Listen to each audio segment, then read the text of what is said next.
Hello friends. So நம்ம இப்போ வந்து தாய்லாண்டோட டே 6 ட்ரிப்பை பற்றி பார்க்க போகிறோம். வாங்க வீடியோக்குள்ளே போகலாம். ஸோ இப்போ நீங்கள் பார்த்துட்ருக்கிறது வந்து பட்டையாலேருந்து கோரலா ஐலாண்டுக்கு கூட்டிகிட்டு போகிற வழியில் இடையில போட்டில் வந்து அந்த சைடு நிப்பாட்டி இங்கே ஒரு தலை ஆக்டிவிட்டீஸ் இருக்குது. ஸோ நீங்கள் எதனாலும் பார்ட்டிசிபேட் பண்ணிக்கலான்ற மாதிரி சொன்னாங்க. ஸோ அப்போ நாங்கள் கேட்கும்போது என்னென்ன activities under C parasailing, banana போட்டு, ஸோ எல்லா ஆக்டிவிட்டீஸும் சொன்னாங்க. ஸோ அதில் நாங்கள் எந்தெந்த ஆக்டிவிட்டீஸ் போகிறோன்ற மாதிரி கேட்டாங்க. ஸோ அப்படி நாங்கள் சொல்லும் போது வந்துட்டு banana boat ride, under sea walk, இன்னொன்று சொன்ன மாதிரி பேராசைலிங். ஸோ இதை நாங்கள் ப்ரிஃபர் பண்ணது வந்து பேராசைலிங்கும் அண்டர் சி வாட்டரும் ப்ரிஃபர் பண்ணோம்.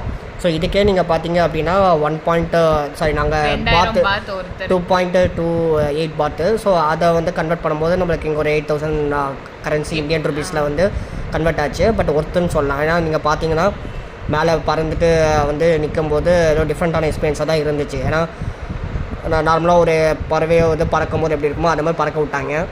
ஸோ பறக்க விட்டோம், அதனால் அது ஒரு டிஃப்ரெண்ட்டான எக்ஸ்பீரியன்ஸாக தான் இருந்தது. ஸோ மாட்டுறதெல்லாம் முன்னாடியே ட்ரெஸ் எல்லாம் கொஞ்சம் அந்த லைஃப் ஜாக்கெட்லாம் மாட்டி விட்டுறாங்க. அப்புறம் திடீர்னு இறங்குது, உடனே மாற்றி விட்டுறாங்க. கிட்டத்தட்ட ஒரு 2 minutes தான் மேலே நம்ம பறக்கிற மாதிரி இருக்கும். பட் டேக் ஆஃப் ஆகிறது, லேண்ட் ஆகிறதுலாம் நல்லாயிருக்கும். நம்ம அந்த ஸ்டாண்ட் பண்ணியிருக்க அந்த பொசிஷனை சுற்றி வந்து திரும்ப இறக்கி விட்டுருவாங்க. ஸோ நீங்கள் இதில் பார்த்துருப்பீங்க, என்னை வந்து இறக்கி விட்டு நான் எப்படி நடந்து வரேன்ட்டு கூலாக நடந்து வரேன். ஃபஸ்ட் ஆனால் பாய் இருந்துச்சு தான், ஏன்னா ஃபஸ்ட் டைம் போகிறனால எங்கே ஆயிருமோ அப்படின்ட்டு. பட் சிம்பிளாக நல்ல நீட்டாக எக்ஸ்பீரியன்ஸால் முடிஞ்சது.